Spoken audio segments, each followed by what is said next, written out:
Ya, 98 kan mula-mulanya Bapak di sini. Oh iya iya. Mula-mula Iya. buka di sini Bapak itu.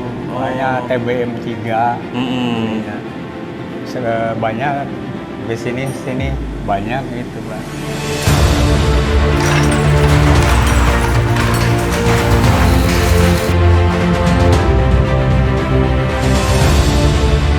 Dari kisaran 1,6 sampai 3 juta.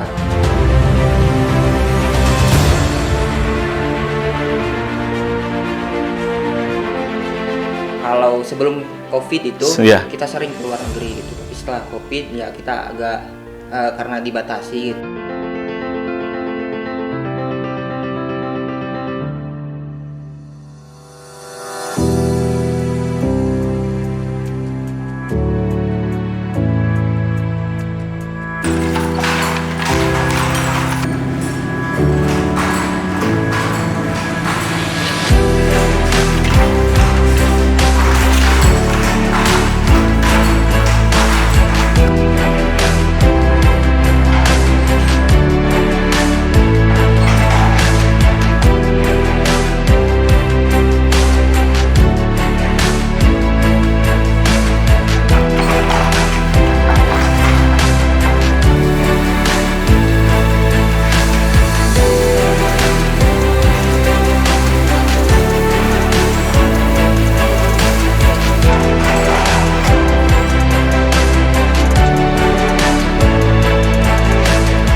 Halo Sobat Pesona Desa.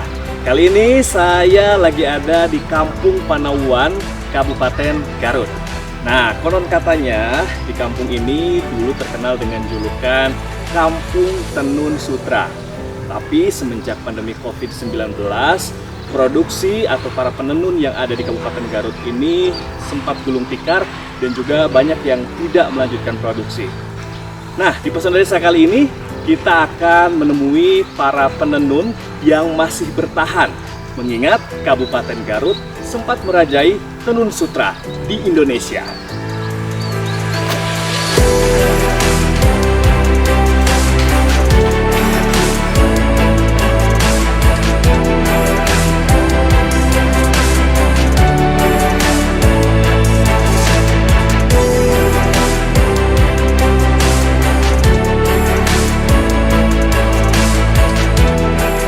Sobat Pesona Desa, saya udah sampai nih di tempat produksi tenun sutranya. Nah, kalau dari luar sih udah kedenger nih, cetrak-cetruk alat produksi tenunnya.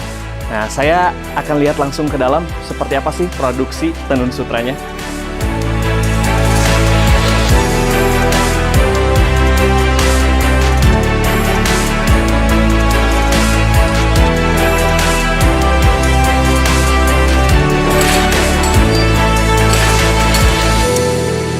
Sobat Pesona Desa, saat ini saya sudah ada di dalam rumah produksi atau workshop dari pembuatan tenun sutra. Di sini sudah ada penenunnya nih. Kita ganggu sebentar ya. Punten Pak, Bapak lagi sibuk ya? Iya. Aduh, saya ganggu sebentar nggak apa-apa buat ngobrol-ngobrol? Ya udah Pak, saya mau tanya-tanya nih soal produksi tenun sutra di Kabupaten Garut nih. Pasarang Bapak siapa nih? Pak Udin. Pak Udin. Nah, Sobat Pesona Desa, saya sudah sama Pak Udin, salah satu penenun yang ada di Kabupaten Garut. Pak, Ya. ini kan sekarang ini ya, Garut itu terkenal dengan tenunnya sejak dulu. Ya. Nah, kalau boleh tahu Pak, dari tahun berapa tenun itu sudah mulai ada dan diproduksi? 98, Pak. 98? Ya. Awal mula masuk ke sini ya? Iya. Kalau Bapak sendiri udah menenun Ya. dari tahun berapa? Ya, 98 kan mula-mulanya Bapak di sini. Oh iya iya. Mula-mula iya. buka di sini Bapak itu. Makanya TBM 3. Mm-mm. Nah, banyak di sini banyak gitu, Pak. Akhirnya terus aja dijalankan gitu ya, dan Bapak Iya. menjadi salah satu yang sampai sekarang Iya, sampai ngejalanin terus Iya. produksi tenunnya. Kalau ini bahannya sendiri Pak, ini bahan bakunya itu dari mana Pak? Terus bahan bakunya kebanyakan dari Cina. Dari Cina, dari Jepang. jadi import ya? Ya, impor. Oh, oke. Ini nama bahan bakunya apa Pak?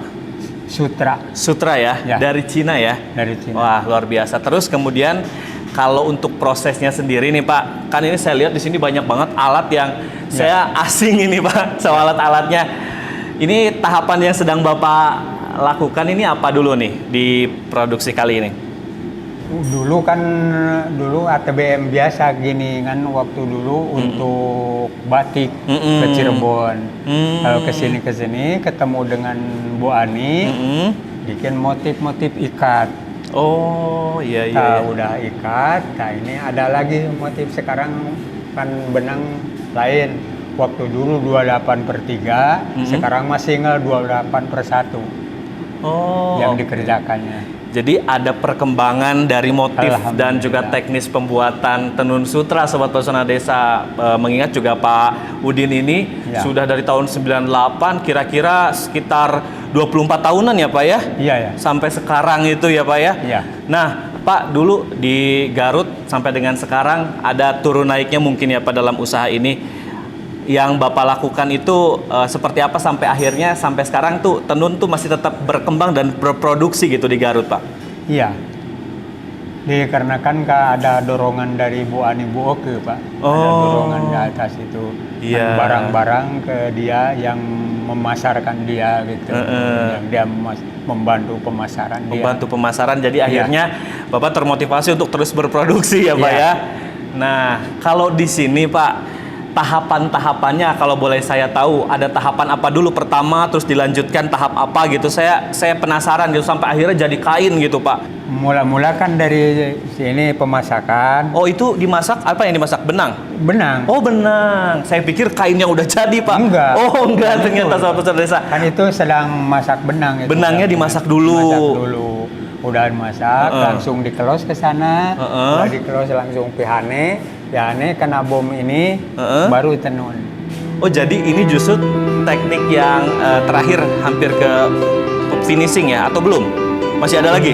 Ada. Masih ada lagi ternyata. Kan ini cucukan Pak.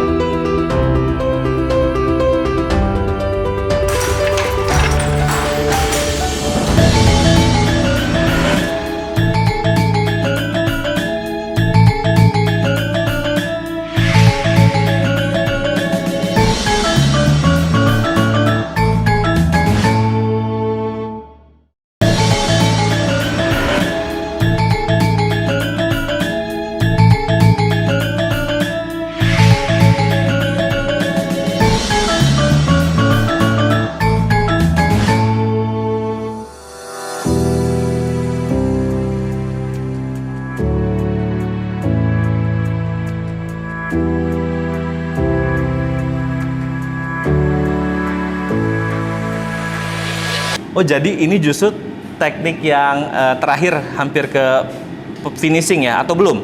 Masih ada lagi?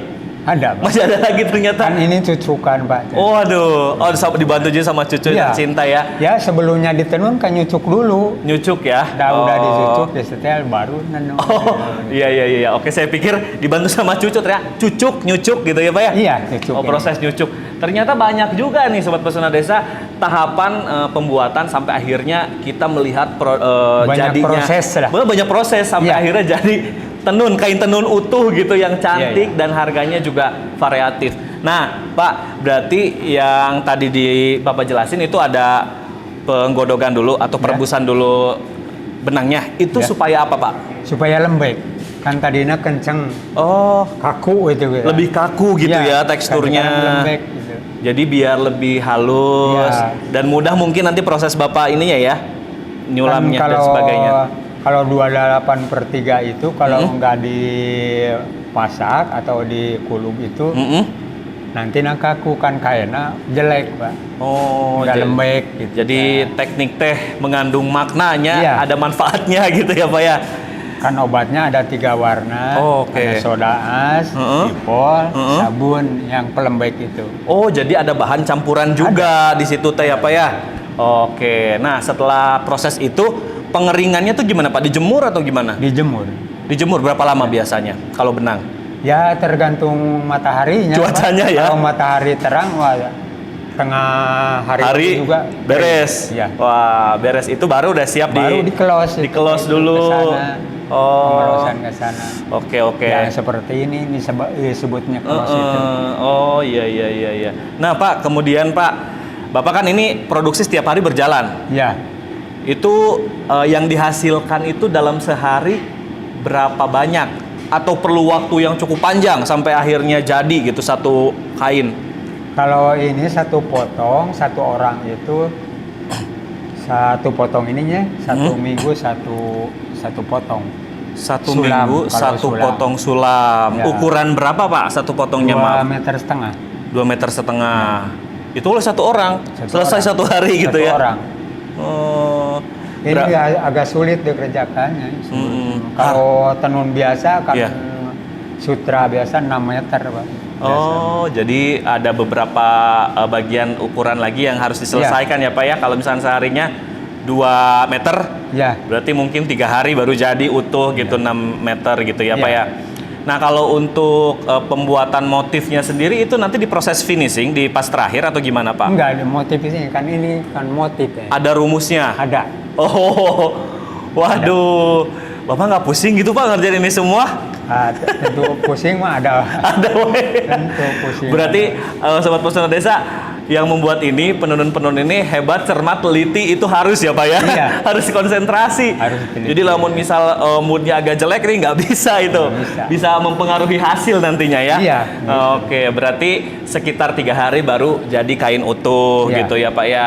Kalau misalkan setelah jadi di sini, Ya. itu ada nggak yang misalkan sudah siap untuk dipasarkan atau dijual? Atau yang dipajang di galeri mungkin?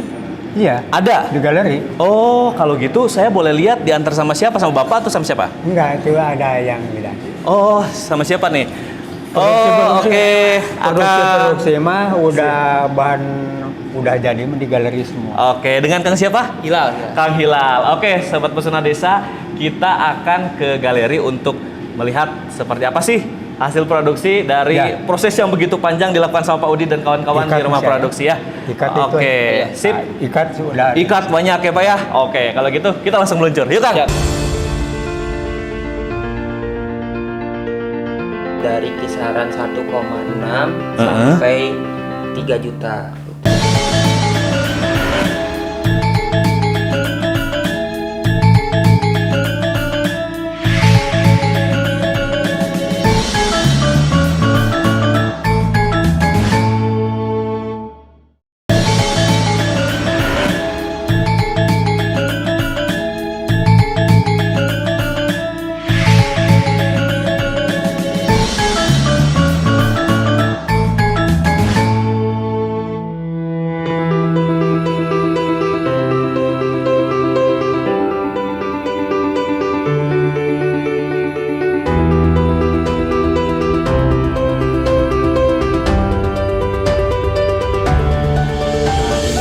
Inilah yang sudah tadi diproduksi kita display di sini. Ini ada beberapa motif untuk jenisnya. Mungkin ini termasuk jenis tenun bordir. Kalau yang bawah itu termasuk organdi.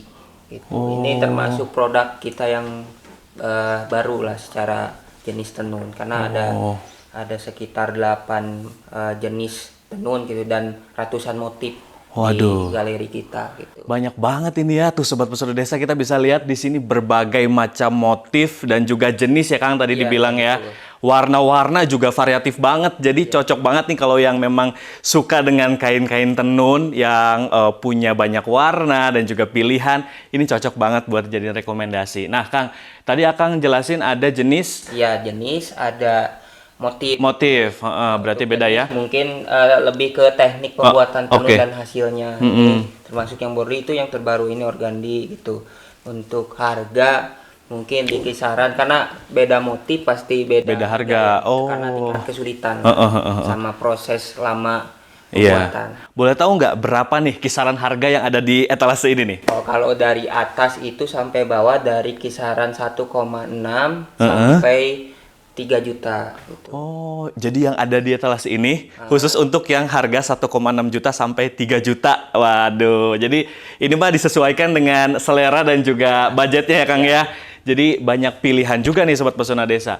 Terus Kang, kalau yang motif-motif kayak gini berarti cara pembuatannya juga itu berbeda ya Kang ya. beda pasti. Kayak ini kan mungkin lebih ke renda-renda bunga, bordir dan Ya, sebagainya. ini renda bunga kita kombinasikan dengan tenun bulu gitu. Oh, kalau yang bawah ini? Ini organdi. Organdi. Gitu. Dengan teknik tenun di sulam. Oke. Kalau bahannya semuanya sama? Bahannya semuanya sama, kita gunain bahan sutra gitu. Oke. Nah Kang, tadi kan Akang udah sebutin ya di etalase ini kisarannya 1,6 sampai 3 juta.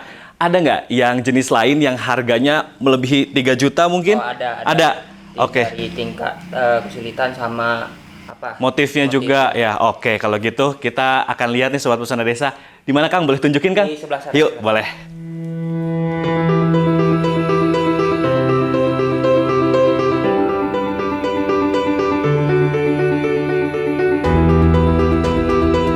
Kalau sebelum COVID itu Iya. kita sering keluar negeri gitu. Tapi setelah COVID ya kita agak karena dibatasi gitu.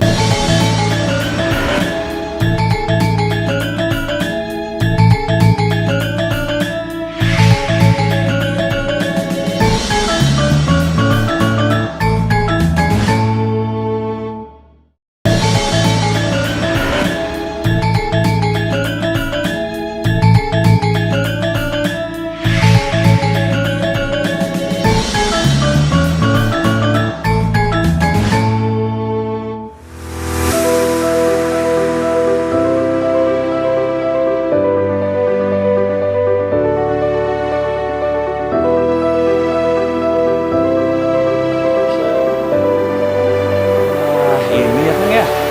Aduh, banyak juga ya. Termasuk paling mahal di galeri kita. Oh, berapa ini kisarannya? Kalau tadi kan paling mahal tuh 3 juta ya Kang ya. Kalau yang ini berapa kisarannya? Itu yang paling atas 5 juta per potong ya. Yang ini tuh Oh, coba saya lihat. eh, Waduh. mewah lah. Waduh, saya pegang yang mahal ini Sobat Pesona Desa. 5 juta ini. Iya. Saya buka, saya tunjukin ya motifnya ya ke Sobat Pesona Desa. Untuk, tenun. Tenun apa ini? Ini tenun bulu batik. Ya, Tenun bulu batik. ya batiknya punya. Ya ini motif khas Garut lah. Cantik banget. Oh, jadi ada perpaduan juga dengan khas Garutnya itu sendiri ya. Oke. Tuh, ini ada tekstur bulunya. Jadi memang kalau yang tadi kata Akang, ada yang best sellernya nggak sih Kang? Ada yang besar. Yang best sellernya tuh yang apa nih? Yang sekarang banyak dibeli. Yang banyak banget tuh ini yang tenun bulu. Soalnya nggak tahu sih kalau ini termasuk tenun yang paling murah ya di galeri kita. Oke. Jadi murah itu berapa Kang? Saya pengen tahu. Pada segmennya. Pada segmennya yang memang suka dengan Iya. tenun bulu ya. Berapa Kang? Kalau yang ini Iya. 900 per potong. Oh, 900. Bedanya mungkin kalau yang itu punya warna yang nggak terlalu banyak perpaduan ya, Kang ya? Kalau ini cuman dicelup aja. Oh. Kalau ini di batik tulis, Pak. Oke. Bilang. Iya. Jadi, Pakai canting itu. mm-mm. Jadi cenderung kalau pengerjaan ini sampai 6 bulan, 3 bulan tergantung kesusahan motif. Mm-mm. Itu yang paling lama. Kalau ini cepat sih. Yang itu Minggu, gitu. rata-rata Minggu, gitu. 900.000 ya, Kang ya? Iya. Oh, jadi ini tergantung selera dan segmen dari masyarakat lah sebagai konsumen dari tenun itu tersendiri ya, Kang ya? Iya. Terus Kang, kalau misalkan nih, kan tadi ada motif Garut gitu. Iya. Ada pernah nggak yang request gitu masyarakat atau konsumen motif tertentu gitu custom? Ya bisa sih sering, cuman ya karena kita juga kalau di motif batik itu tidak produksi banyak gitu. Karena kalau misalkan ini diproduksi terus terjual, terus ada yang minta kayak gini lagi, itu gak bisa mirip 100%. Oke. Karena dari warna juga kita alami gitu, diracik alami, kalau mau 100% juga bisa mirip gitu. Kalau custom batik dari awal itu bisa pasti gitu. Jadi Kalau Garut, ciri khas Garut tuh yang paling menonjol tuh dari motifnya tuh adalah kerikil, itu batu-batu gitu. Kalau motif batik ya. Oke. Batik batik. 5 juta paling mahal berarti Kang ya. Nah, sejauh ini nih Akang sendiri sudah memasarkan kemana aja nih penjualan? Alhamdulillah sih kalau misalkan ini kan ke bisnis punya keluarga gitu, yang sering pameran memang paman saya. Ya. Alhamdulillah kalau galeri kita di Panawan khususnya itu pernah pernah pameran di Inggris, Pak. Wow, Alhamdulillah. keren banget ya. Di Inggris, gitu, di Malaysia, di Cina, Jepang juga pernah gitu. Itu di tahun 2015 ke belakang lah kita. Karena kalau sebelum COVID itu Iya. kita sering keluar negeri gitu. Tapi setelah COVID ya kita agak karena dibatasi gitu. Iya, iya, iya. Kalau teknik pemasaran sih selama ini ya alhamdulillah sih melalui online. Kita sudah punya beberapa agen khususnya di berbagai pulau. Karena kalau konsumsi terkait pembeli batik itu kebanyakan di luar Jawa Barat. Oh gitu. Jadi kebanyakan konsumen kita tuh ada di Jakarta, Bali gitu. Agen ya khususnya yang suka beli banyak gitu. Oh, berarti memang produksi di sini gitu ya, Kang. Tapi udah ada juga yang agen khusus dan tetap yang terus pengen order ke sini, jadi supply dari sini gitu ya, Kang ya. Cuman yang saya penasaran berarti Akang tuh udah beberapa kali ke luar negeri gitu kan, memperkenalkan lah khasnya tenun Indonesia gitu, khususnya yang dari Garut yang diproduksi langsung sama Akang. Itu dulu awalnya tuh dari mana tuh? Kok bisa terkoneksi dengan berbagai negara? Dulu tuh memang karena kalau lihat dari sejarah kita tuh dari kakek ya turun itu dari sekitar tahun 97 itu hanya produksi tenun polosan yang gitu. dijual ke Cirebon gitu, ke Pekalongan untuk dibatik tulis. Nah, 2010 itu ada kunjungan dari PGN didampingi dengan Citra Tenun Indonesia (CTI). Waktu itu Bu Oke Rajasa mendampingi kita dan kemudian ngasih bantuan lah kepada pengrajin yang ada di kampung ini gitu. Dan alhamdulillah pada sekitaran tahun 2012 di kampung ini diresmikan sebagai Kampung Tenun Garut gitu. Wah. Jadi alhamdulillah yang tadinya nggak punya kerja, nggak punya penghasilan dan jadi pengrajin, dan alhamdulillah sampai saat ini itu masih banyak yang menjadi pengrajin tenun. Jadi Akang memberdayakan juga warga sekitar sini ya, Kang ya. Luar biasa loh ini Sobat Pesona Desa. Jadi selain memproduksi ada juga pemberdayaan masyarakatnya. Nah, Kang kalau boleh tahu kan sempat mungkin ada perubahan lah ya waktu pas pandemi lagi naik-naiknya tuh. Nah kemudian sekarang nih lagi kemudian pulih gitu ya dan ingin kembali bangkit. Bagaimana pendapatan atau misalkan pesanan lah dilihatnya pesanan yang ada ke tenun batik ini? Berapa banyak? Pengaruhnya sih cukup besar karena kalau tadi nyebut-nyebutin harga ya termasuk harga yang high lah, tinggi. Gitu. Jadi ya pengaruh ke pembelian gitu, konsumen yang ya uangnya nggak ada mungkin ya kalau secara analisis saya pribadi gitu. Nah, terus pameran juga nggak ada gitu kan, lumayan tuh dari pameran tuh paling banyak kita penjualan di pameran dibanding di online gitu. Karena kalau online tuh banyak juga persaingan karena ada beberapa produsen yang mirip banget, cuman bahannya bukan sutra, dari kayak benang biasa gitu. Benang biasa. Nah itu mungkin yang membedakan ya Sobat Pesona Desa, kalau di tempat lain atau produsen yang lain itu kainnya berbeda. Kalau yang ini pakai sutra ya, mayoritas yang dipakai. Pakai sutra, karena ada yang campur, ada yang nggak pakai sutra. Jadi ke harga produksi mungkin lebih murah dan dijualnya lebih murah gitu. Jadi itu kendala dari pengrajin di sini. Dari segi kualitas juga beda ya Kang ya? Kita lebih kualitas aja yang menunjukkan, bukan banyaknya, bukan kuantitas lah ya. Bukan kuantitas, gitu. Secara memang sudah banyak juga konsumen khusus yang segmentasinya ingin terus datang, repeat order terus ke sini ya Kang ya.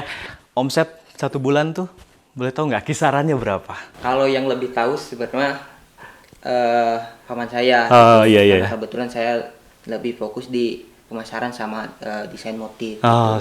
Kalau kisaran omset sih alhamdulillah di 70 sampai 150 gitu rata-rata omset. 70 juta sampai 150 juta ya. Soalnya gini Kang, baru di kita tuh si pengrajin tuh bisa ngejual langsung. Jadi kita juga punya pabrik dan juga ada pengrajin yang di luar pabrik kita gitu. Jadi kita ngebebasin ke pengrajin yang di luar pabrik atau bahkan di pabrik kita untuk ngejual langsung ke konsumen. Karena kasihan kan kalau bisa mereka ngejual langsung ya mangga gitu. kalau nggak bisa ya kita tampung gitu. Jadi kita tuh sekaligus pengepul juga di sini. Jadi banyak juga memberdayakan, terus juga ada teknis penjualan khusus yang terus dijalankan ya dari produksi Akang ini sendiri. Oke Kang, luar biasa banget nih. Saya diajak ke galeri ngelihat berbagai macam motif dan juga hasil yang siap dipasarkan dari tenun ini sendiri. Mudah-mudahan semakin banyak yang tahu gitu ya, semakin mendunia bahkan, dan sukses selalu ya Kang ya. Terima kasih banyak sekali lagi udah berbagi tentang tenun ini sendiri ya.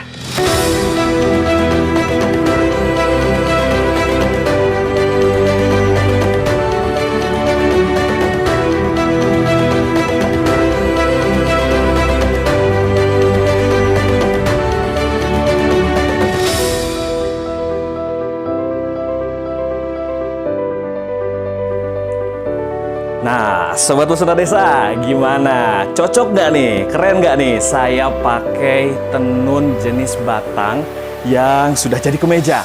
Kalau tadi kan kita ngobrol-ngobrol di display yang masih berbentuk kainnya ya. Nah, ini kalau misalkan Sobat Pesona Desa ingin yang sudah jadi kemeja seperti yang saya pakai, cukup siapkan budget Rp1.500.000. Wah, tapi kalau misalkan Sobat Pesona Desa pengen kainnya saja, kain tenun batangnya ada nih seperti ini. Nah, cukup Rp1,2 juta saja. Kalau ngomongin soal tenun, Garut memang tidak pernah ada habisnya. Demikian Pesona Desa kali ini, sampai jumpa lagi di edisi Pesona Desa lainnya.